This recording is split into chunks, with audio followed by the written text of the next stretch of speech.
Right, I have been compelled to bring people together, and art has been the catalyst, right, to say we're making art together, we're going through a creative process. I have a need, and wanting to have a material exchange with people, right? But in that process, what happens behind the scenes is that people start developing relationships, start sharing their lives and their stories, and the objects are connected to their experiences. And so all of that sort of is an umbrella in which those experiences are housed.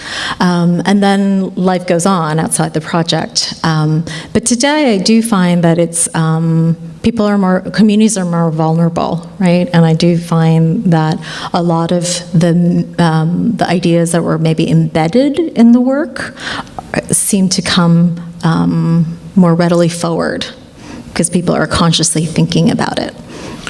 Thinking about when you come together in communities, who's coming together and who's excluded. Right. So those conversations are things that I'm consciously thinking about, and I think people are thinking about.